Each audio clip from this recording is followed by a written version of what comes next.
जय श्री कृष्णा। आज की कथा में आप सभी भक्तों का हार्दिक स्वागत है। भगवान श्री कृष्ण आपकी समस्त मनोकामनाओं को पूर्ण करें।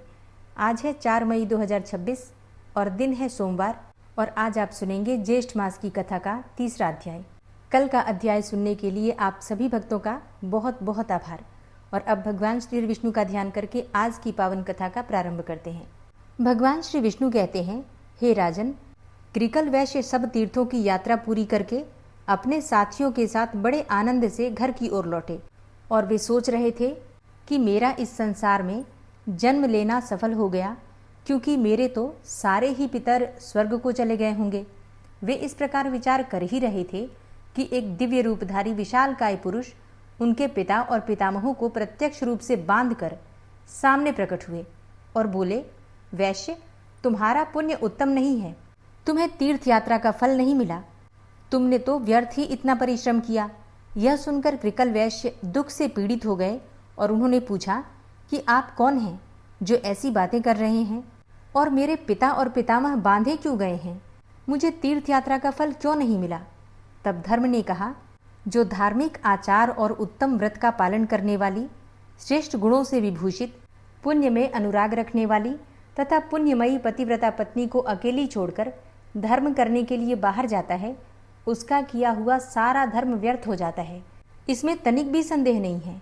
जो सब प्रकार के सदाचार में संलग्न रहने वाली, प्रशंसा के योग्य आचरण वाली, धर्म साधन में तत्पर, सदा पातिव्रत धर्म का पालन करने वाली, सब बातों को जानने वाली तथा ज्ञान की अनुरागिणी हो, ऐसी गुणवती, पुण्यवती और महासती नारी जिसकी पत्नी हो, उसके घर में सर्वदा देवता निवास करते हैं और उसके पितर भी उसके घर में रहकर निरंतर उसके यश की कामना करते रहते हैं।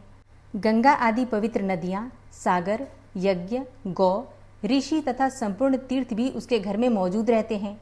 पुण्यमयी पत्नी के सहयोग से गृहस्थ धर्म का पालन अच्छे ढंग से होता है। इस भूमंडल में गृहस्थ धर्म से बढ़कर दूसरा कोई धर्म नहीं। हे वैश्य, गृहस्थ का घर यदि सत्य और पुण्य से युक्त हो तो परम पवित्र माना गया है। वहाँ सब तीर्थ और देवता निवास करते हैं। गृहस्थ का सहारा लेकर सब प्राणी जीवन धारण करते हैं।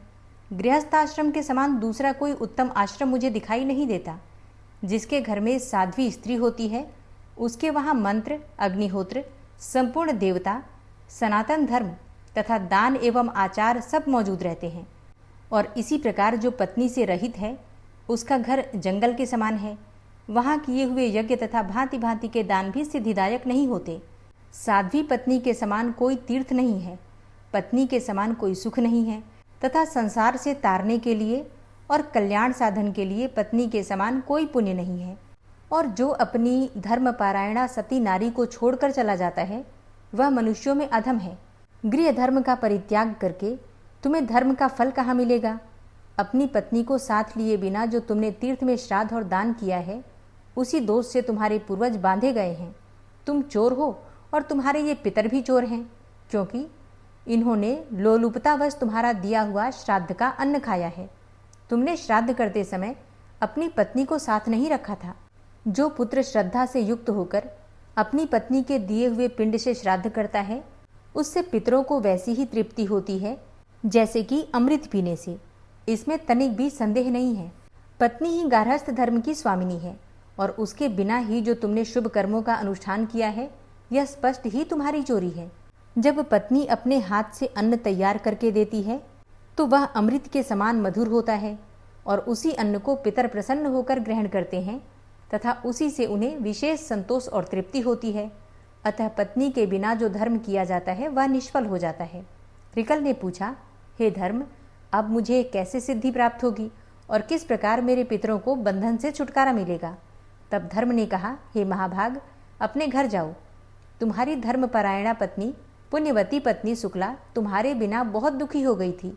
उसे सांत्वना दो और उसी के हाथ से श्राद्ध करो। अपने घर पर ही पुण्य तीर्थों का स्मरण करके तुम श्रेष्ठ देवताओं का पूजन करो। इससे तुम्हारी की हुई तीर्थ यात्रा सफल हो जाएगी। भगवान श्री विष्णु कहते हैं, हे राजन, यो कहकर धर्म जैसे आए थे वैसे ही लौट गए। परम बुद्धिमान कृकल भी अपने घर गए और पतिव्रता पत्नी को देखकर मन ही मन बहुत प्रसन्न हुए। शुक्ला ने स्वामी को आया हुआ देखकर उनके शुभागमन के उपलक्ष्य में मांगलिक कार्य किया। तत्पश्चात धर्मात्मा वैश्य ने धर्म की सारी चेष्टा बतलाई। स्वामी के आनंददायक वचन सुनकर महाभागा शुक्ला को बड़ा हर्ष हुआ। उसके बाद कृकल ने अपने घर पर ही रहकर पत्नी के साथ श्रद्धापूर्वक श्राद्ध और देव पूजन आदि पुण्य कर्म का अनुष्ठान किया। इससे प्रसन्न होकर देवता, पितर और मुनिगण विमानों के द्वारा वहां आए और महात्मा कृकल और उनकी महानुभावा पत्नी दोनों की सराहना करने लगे। मैं, ब्रह्मा तथा महादेव जी भी अपनी अपनी देवी के साथ वहां गए। संपूर्ण देवता उस सती के सत्य से संतुष्ट थे। सबने उन दोनों पति पत्नी से कहा, हे सुव्रत, तुम्हारा कल्याण हो, तुम अपनी पत्नी के साथ वर मांगो। कृकल ने पूछा, हे देववरों, मेरे किस पुण्य और तप के प्रसंग से पत्नी सहित मुझे वर देने को आप लोग पधारे हैं? तब इंद्र ने कहा, यह महाभागा शुक्ला सती है। इसके सत्य से संतुष्ट होकर हम लोग तुम्हें वर देना चाहते हैं। यह कहकर इंद्र ने उसके सतीत्व की परीक्षा का सारा वृतांत थोड़े में ही कह सुनाया। उसके सदाचार का महात्म्य सुनकर उसके स्वामी को बड़ी प्रसन्नता हुई। हर्षोल्लास से कृकल के नेत्र डबडबा गए।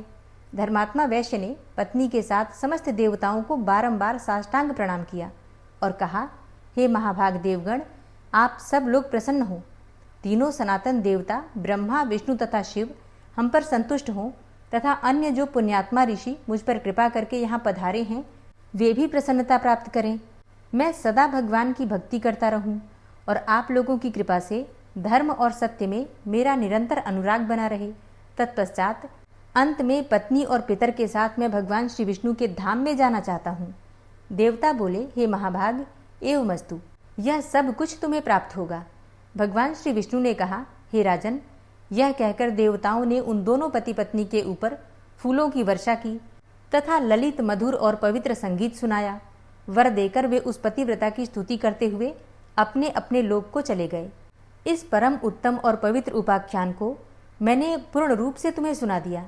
हे राजन, जो मनुष्य इसे सुनता है वह सब पापों से मुक्त हो जाता है। स्त्री मात्र को शुक्ला का उपाख्यान श्रद्धा पूर्वक सुनना चाहिए। इसके श्रवण से वह सौभाग्य, सतीत्व तथा पुत्र पौत्रों से युक्त होती है। इतना ही नहीं, पति के साथ सुखी रहकर वह निरंतर आनंद का अनुभव करती है। राजा बेन ने कहा, हे भगवन, आपने सब तीर्थों में उत्तम भार्या तीर्थ का वर्णन तो किया, अब पुत्रों को तारने वाले पितृतीर्थ का वर्णन कीजिए। भगवान श्री विष्णु ने कहा, परम पुण्यमय कुरुक्षेत्र में कुंडल नाम के एक ब्राह्मण रहा करते थे। उनके सुयोग्य पुत्र का नाम था सुकर्मा। सुकर्मा के माता और पिता दोनों ही अत्यंत वृद्ध, धर्मज्ञ और शास्त्रवेत्ता थे। सुकर्मा को भी धर्म का पूर्ण ज्ञान था। वे श्रद्धा युक्त होकर बड़ी भक्ति के साथ दिन रात माता पिता की सेवा में लगे रहते थे।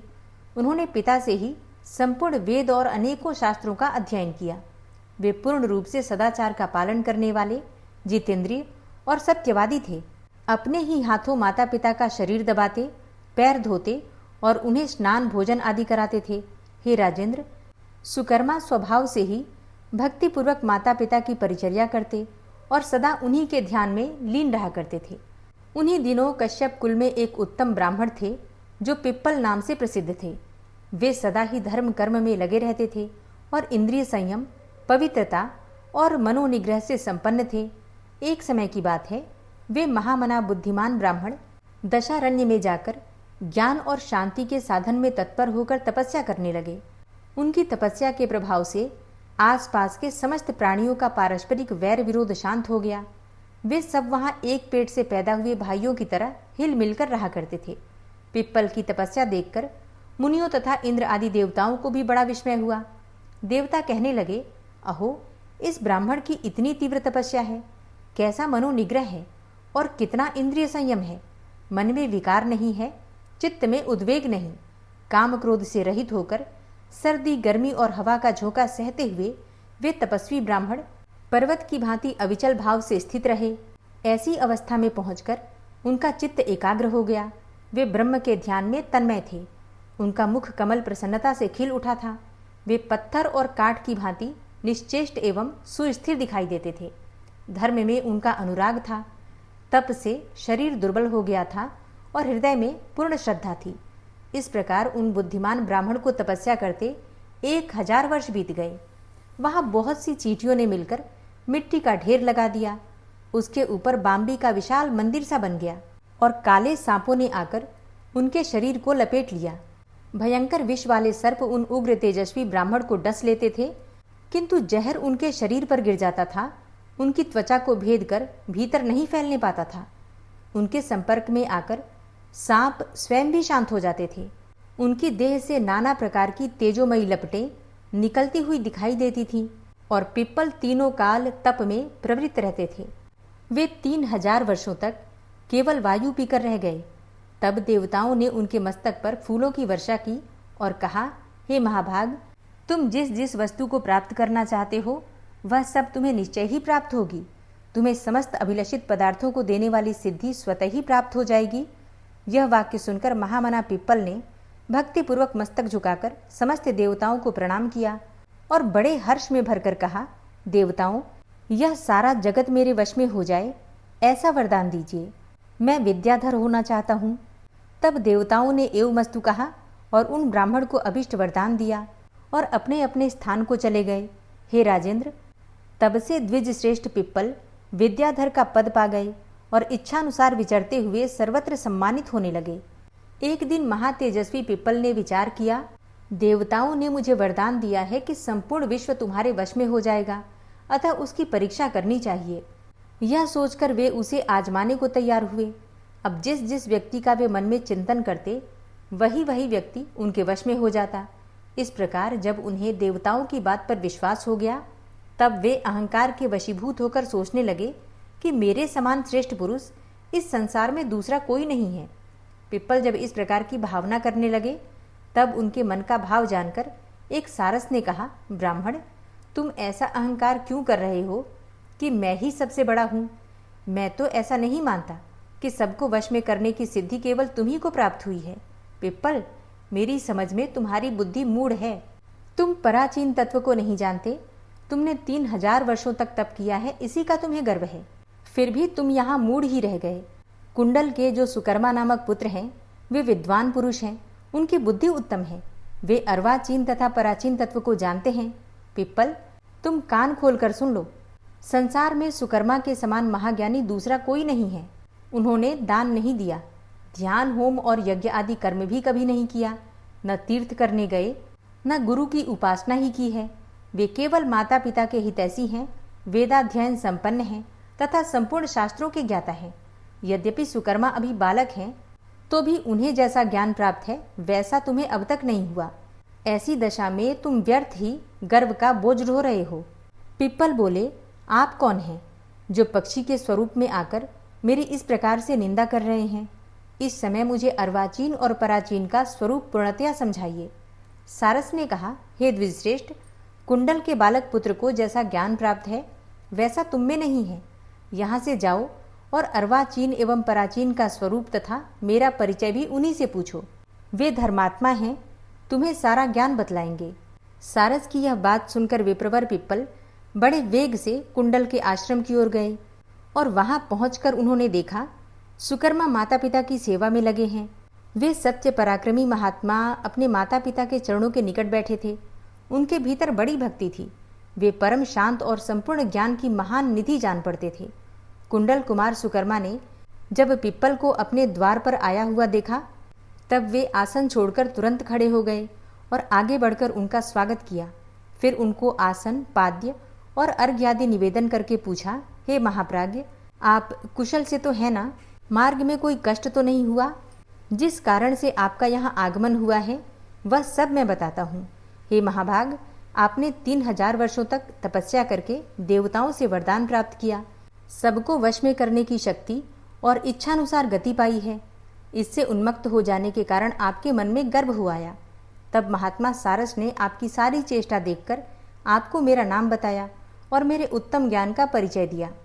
पिप्पल ने पूछा, हे ब्रह्मन, नदी के तीर पर जो सारस मिला था, जिसने मुझे यह कहकर आपके पास भेजा कि वे सब ज्ञान बता सकते हैं, वह कौन था?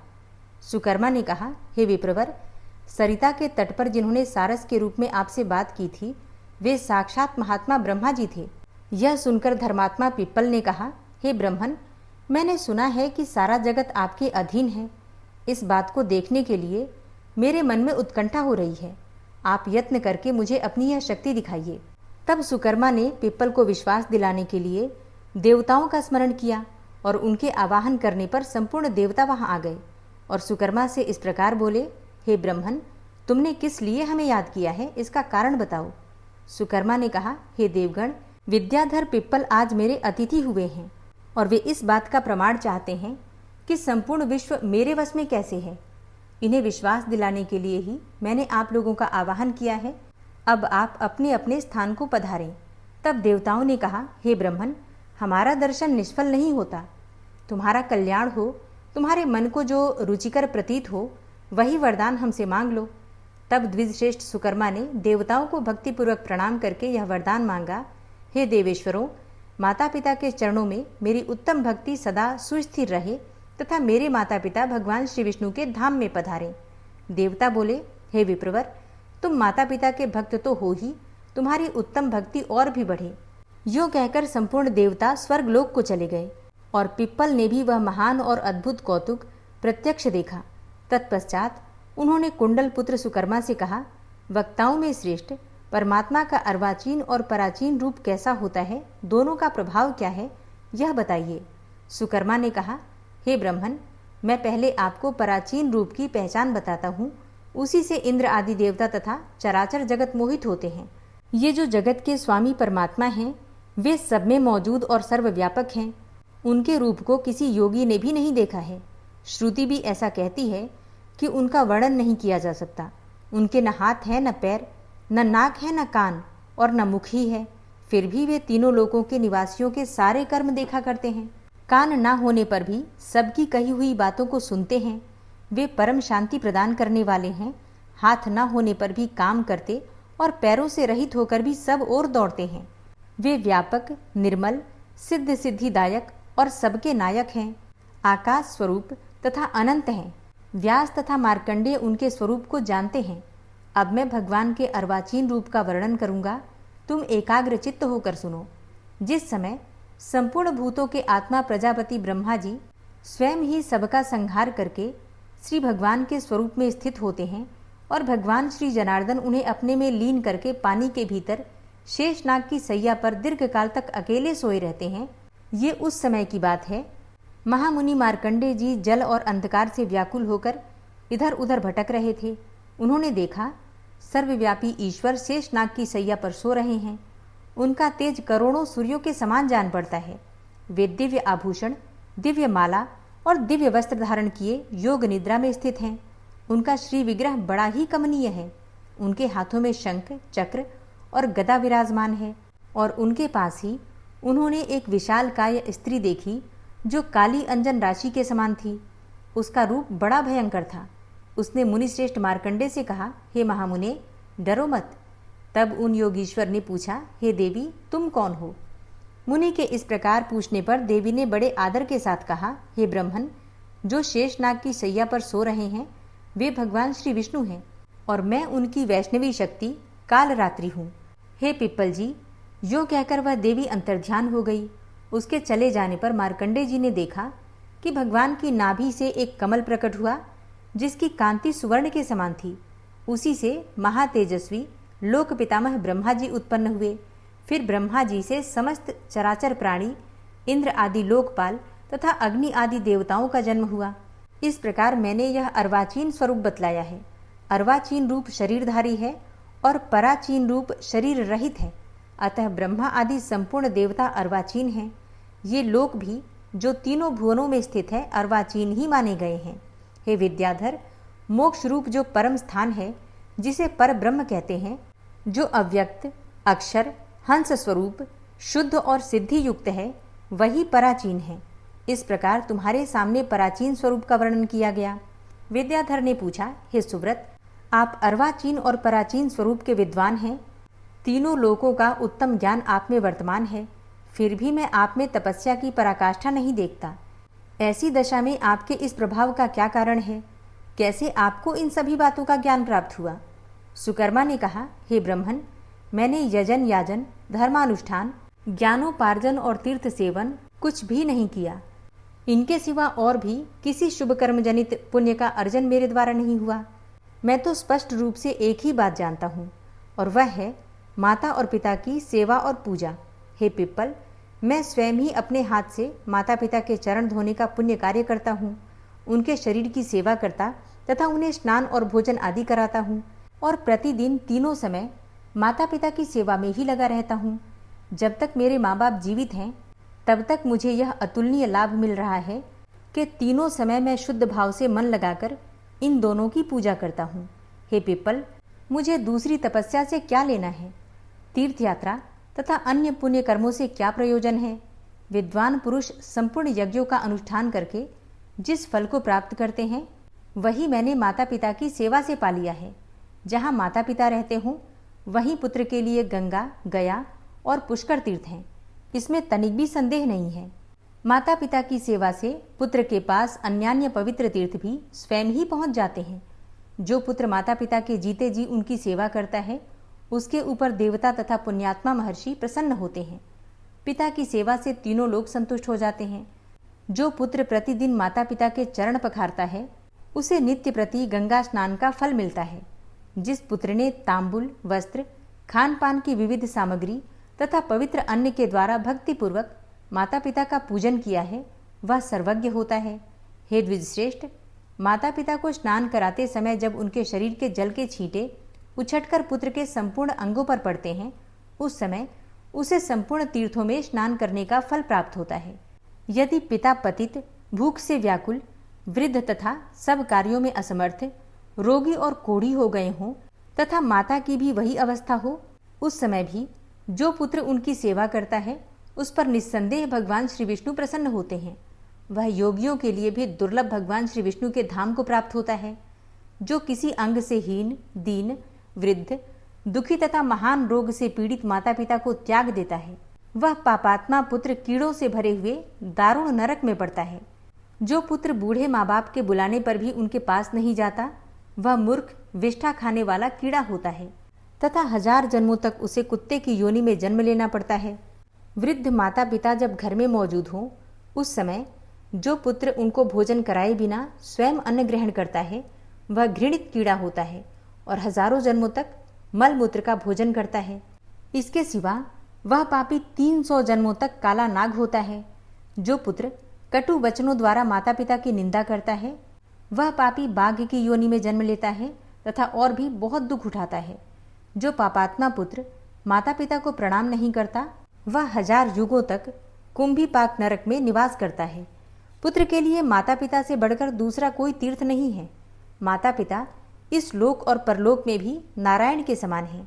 इसलिए हे महाप्राज्ञ, मैं प्रतिदिन माता पिता की पूजा करता और उनके योगक्षेम की चिंता में लगा रहता हूँ और इसी से तीनों लोक मेरे वश में हो गए हैं। माता पिता के प्रसाद से ही मुझे पराचीन तथा वासुदेव स्वरूप अर्वाचीन तत्व का उत्तम ज्ञान प्राप्त हुआ है। मेरी सर्वज्ञता में माता पिता की सेवा ही कारण है। भला कौन ऐसा विद्वान पुरुष होगा जो पिता और माता की पूजा नहीं करेगा? हे ब्रह्मन, श्रुति अर्थात उपनिषद और शास्त्रों सहित संपूर्ण वेदों के सांगोपांग अध्ययन से ही क्या लाभ हुआ यदि उसने अपने माता पिता का पूजन नहीं किया? उसका वेदाध्ययन तो व्यर्थ है। उसके यज्ञ, तप, दान और पूजन से भी कोई लाभ नहीं। जिसने माँ बाप का आदर नहीं किया उसके सभी शुभ कर्म निष्फल होते हैं। माता पिता ही पुत्र के लिए धर्म, तीर्थ, मोक्ष, जन्म के उत्तम फल, यज्ञ और दान आदि सब कुछ हैं। हरे कृष्णा। आज की कथा का यहीं पर समापन करती हूँ। इसके आगे का वृतांत आप सुनेंगे कल की कथा में। और आज की कथा आपको कैसी लगी कमेंट बॉक्स में ज़रूर बताइए। और अब आप सुनेंगे श्री विष्णु सहस्त्रनाम स्तोत्र। ओम विश्वं विष्णुर्वषट्कारो भूतभव्य भवत्प्रभु भूतकृत भूतभृत भावो भूतात्मा भूतवाहन भूतात्मा परमात्मा च मुक्तानां परमागति अव्ययः पुरुषः साक्षी क्षेत्रज्ञो अक्षर एव च योगो योगविदां नेता प्रधान पुरुषेश्वरः नारसिंह वपुः श्रीमान् केशवः पुरुषोत्तमः सर्वः शर्वः शिवस्थाणुर्भूतादिर्निधिर्व्ययः संभवो भावनो भर्ता प्रभवः प्रभुरीश्वरः स्वयंभू शंभुरादित्यः पुष्कराक्षो महास्वनः अनादिनिधनो धाता विधाता धातुरुत्तमः अप्रमेयो ऋषिकेश पद्मनाभो अमरप्रभु विश्वकर्मा मनुस्त्वष्टा स्थविष्ठः स्थविरो ध्रुवः अग्राह्यः शाश्वतः कृष्णो लोहिताक्षः प्रतर्दनः प्रभूतस्त्रिककुब्धाम पवित्रं मङ्गलं परम् ईशानः प्राणदः प्राणो ज्येष्ठः श्रेष्ठः प्रजापति हिरण्यगर्भो भूगर्भो माधवो मधुसूदनः ईश्वरो विक्रमी धन्वी मेधावी विक्रमः क्रमः अनुत्तमो दुराधर्षः कृतज्ञः कृतिरात्मवान् सुरेशः शरणं शर्म विश्वरेताः प्रजाभवः अह संवत्सरो व्यालः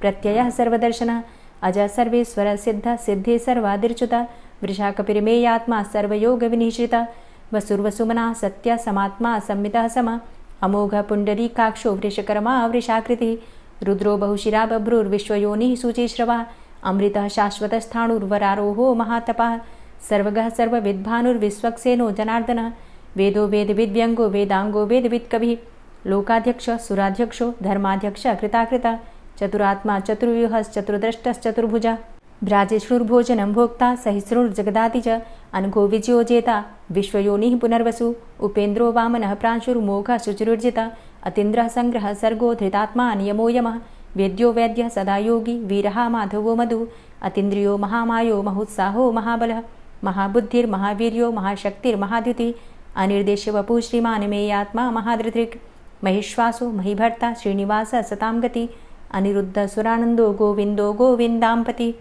मरीचिर्दमनो हंस सुपर्णो भुजगोत्तम हिरण्यनाभ सुतपा पद्मनाभ प्रजापति अमृत्यु सर्वदिक्सिंह संधाता सन्धिमानस्थिर अजो दूर्मर्षणः शास्ता विश्रुतात्मा सुरारिः गुरुर्गुर्तमो धाम सत्य सत्यपराक्रम निमिषो अनिमिषो श्रग्वी वाचस्पतिरुदारधि अग्रणिर्ग्रामणी श्रीमान् न्यायो नेता समीरण सहस्रमूर्धा विश्वात्मा सहस्राक्ष सहस्रपात् आवर्तनो निवृत्तात्मा संवृतः संप्रमर्दन अह संवर्तको वह निर्निलोधरणीधरः सुप्रसादः प्रसन्नात्मा विश्वदृग्विशुभुग्विभु सत्कर्ता सत्कृतः साधु जहर्नुर्नारायणो नरः असंख्येयो अप्रमेयात्मा विशिष्टशिष्टकृच्छुवि सिद्धार्थ सिद्धसङ्कल्प सिद्धिदः सिद्धिसाधनः वृषाहि वृषभो विष्णुर्विष्पर्वा वृषोदरः वर्धनो वर्धमानश्च विविक्तः श्रुतिसागरः सुभुजो दूर्धरो वाग्मी महेन्द्रो वसुदो वसु नैकरूपो बृहद्रूप शिपिविष्टः प्रकाशनः ओजस्तेजो द्युतिधरः प्रकाशात्मा प्रतापनः रिद्धस्पष्टाक्षरो मन्त्रश्चन्द्रांशुर्भास्करदुतिः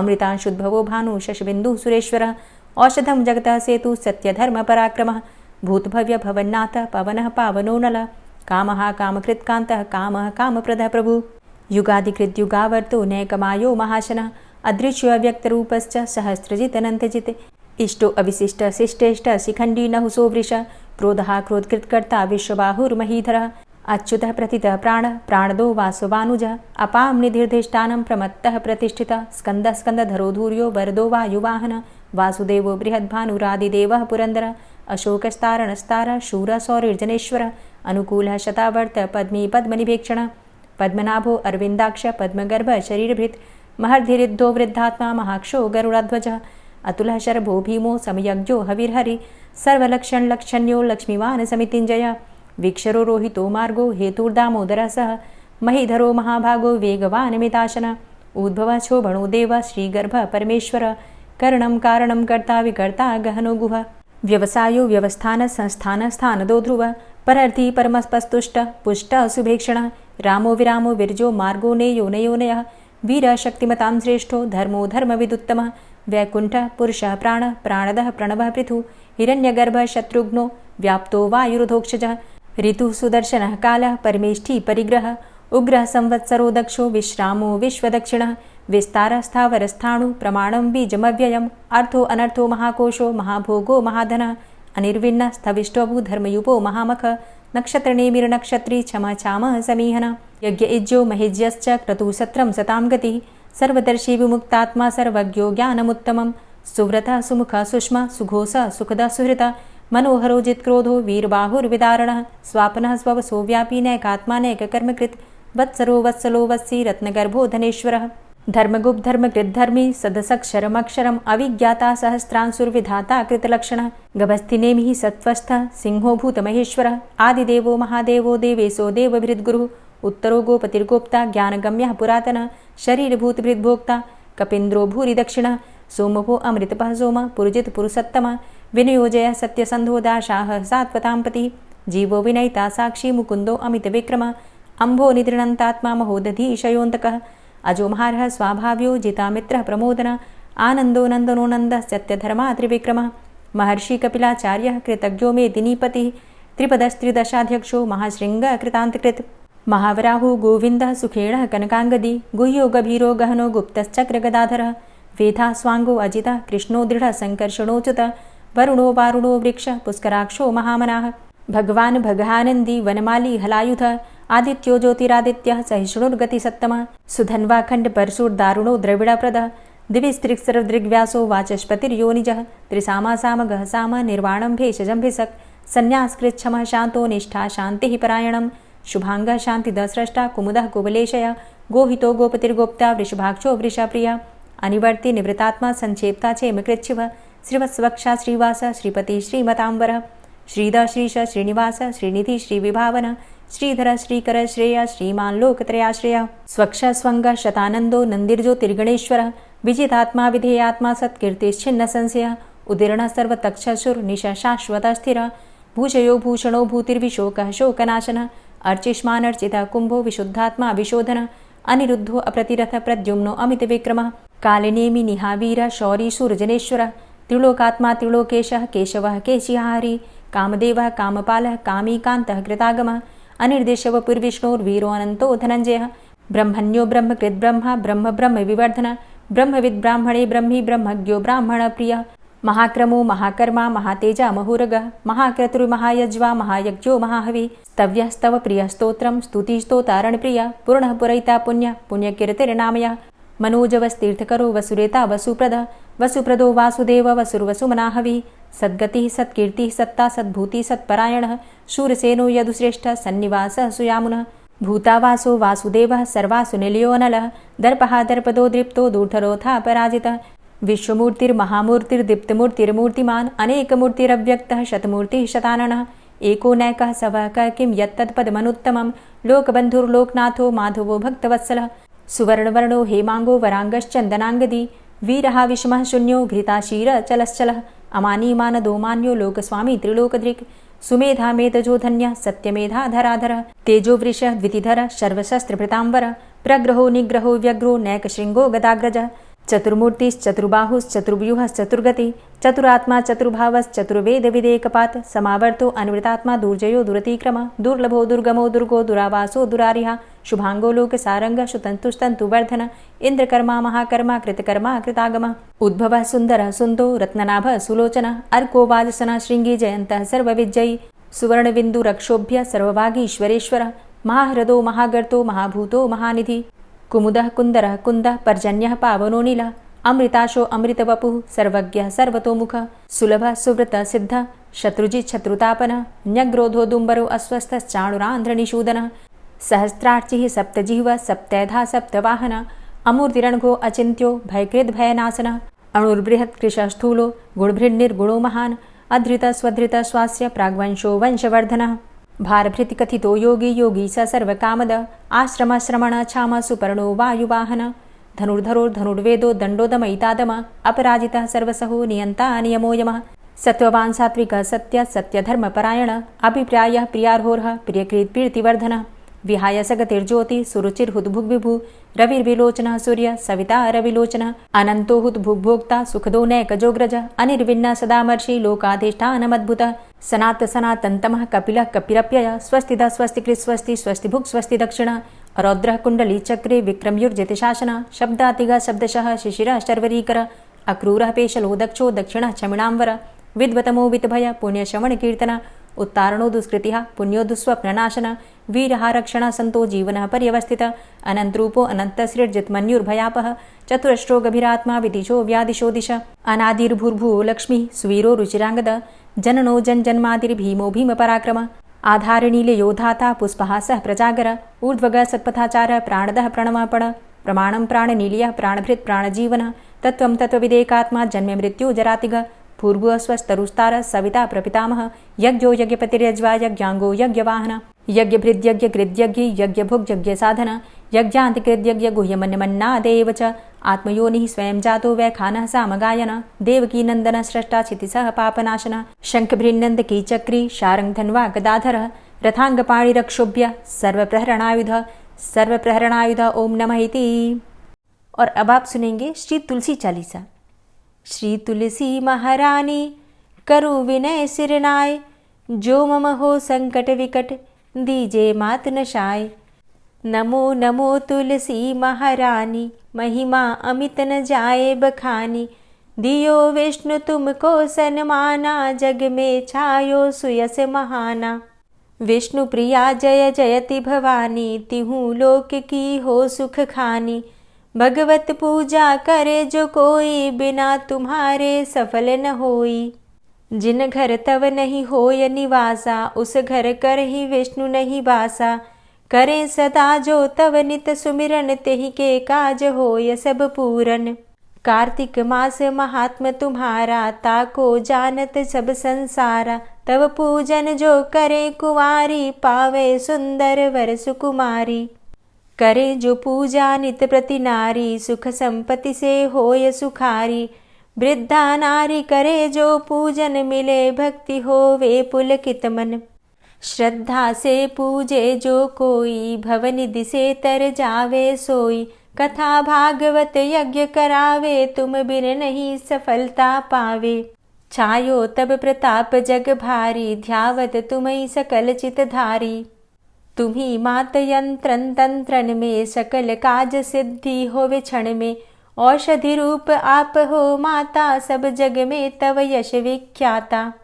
देव ऋषि मुनि और तपधारी, करत सदा तव जय जयकारी। वेद पुराणन तव यश गाया, महिमा अगम पार नहीं पाया। नमो नमो जय जय सुख कारणी, नमो नमो जय दुख निवारणी। नमो नमो सुख संपत्ति देनी, नमो नमो अघ काटन चेनी। नमो नमो भक्तन दुख हरणी, नमो नमो दुष्टन मद छेनी। नमो नमो भव पार उतारणी, नमो नमो परलोक सुधारणी। नमो नमो निज भक्त उबारणी, नमो नमो जन काज सवारणी। नमो नमो जय कुमति नशावनी, नमो नमो सब सुख उपजावनी। जयति जयति जय तुलसी माई, ध्याऊं तुमको शीश नवाई। निज जन जानी मोहि अपनाओ, बिगड़े कारज आप बनाओ। करूं विनय मैं मात तुम्हारी, पूर्ण आशा करहु हमारी।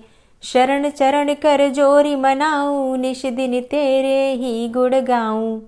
करहु मात अब मोह पर दाया, निर्मल होए सकल मम काया। मांगू मातु यही बर दीजे, सकल मनोरथ पूर्ण कीजे। जानू नहीं कछु नेम आचारा, क्षमहु मातु अपराध हमारा। 12 मास करे जो पूजा, तासम जग में और नहीं दूजा। प्रथम ही गंगा जल मंगवावे, फिर सुंदर स्नान करावे। चंदन अक्षत पुष्प चढ़ावे, धूप दीप नैवेद्य लगावे। करें आचमन गंगा जल से, ध्यान करे हृदय निर्मल से। पाठ करे फिर 40 की, स्तुति करे मात तुलसा की। यह विधि पूजा करे हमेशा, ताके तन नहीं रहे कलेशा। करे मास कार्तिक का साधन, सोवे नित पवित्र हुई जाहि। है यह कथा महासुखदाई, पढ़े सुने सो भव तर जाई। यह श्री तुलसी 40 पाठ करे जो कोय, गोविंद सो फल पावही, जो मन इच्छा होय। तुलसी 40 संपूर्ण। और अब आप सुनेंगे तुलसी महारानी की आरती। तुलसी महारानी नमो नमो, हरि की पटरानी नमो नमो। तुलसी महारानी नमो नमो, हरि की पटरानी नमो नमो। धन्य तुलसी पूर्ण तप कीनो, धन्य तुलसी पूर्ण तप कीनो। शालिग्राम की बनी पटरानी नमो नमो। तुलसी महारानी नमो नमो, हरि की पटरानी नमो नमो। जाके पत्र मंजरी कोमल, जाके पत्र मंजरी कोमल। श्रीपति कमल चरण लपटानी नमो नमो, हरि की पटरानी नमो नमो। तुलसी महारानी नमो नमो। धूप दीप नैवेद्य आरती, धूप दीप नैवेद्य आरती। पुष्पन की वर्षा बरसानी नमो नमो, हरि की पटरानी नमो नमो। तुलसा महारानी नमो नमो।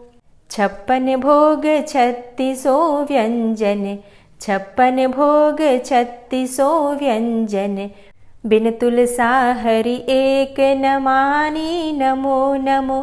तुलसी महारानी नमो नमो, हरि की पटरानी नमो नमो। सभी सखी मैया तेरो यश गावे, सभी सखी मैया तेरो यश गावे, भक्ति दान दीजे महारानी नमो नमो। तुलसा महारानी नमो नमो, हरि की पटरानी नमो नमो। नमो नमो तुलसा महारानी, नमो नमो तुलसी महारानी। तुलसी महारानी नमो नमो, हरि की पटरानी नमो नमो। तुलसी महारानी नमो नमो, हरि की पटरानी नमो नमो। प्रेम से बोलिए तुलसी मैया की जय।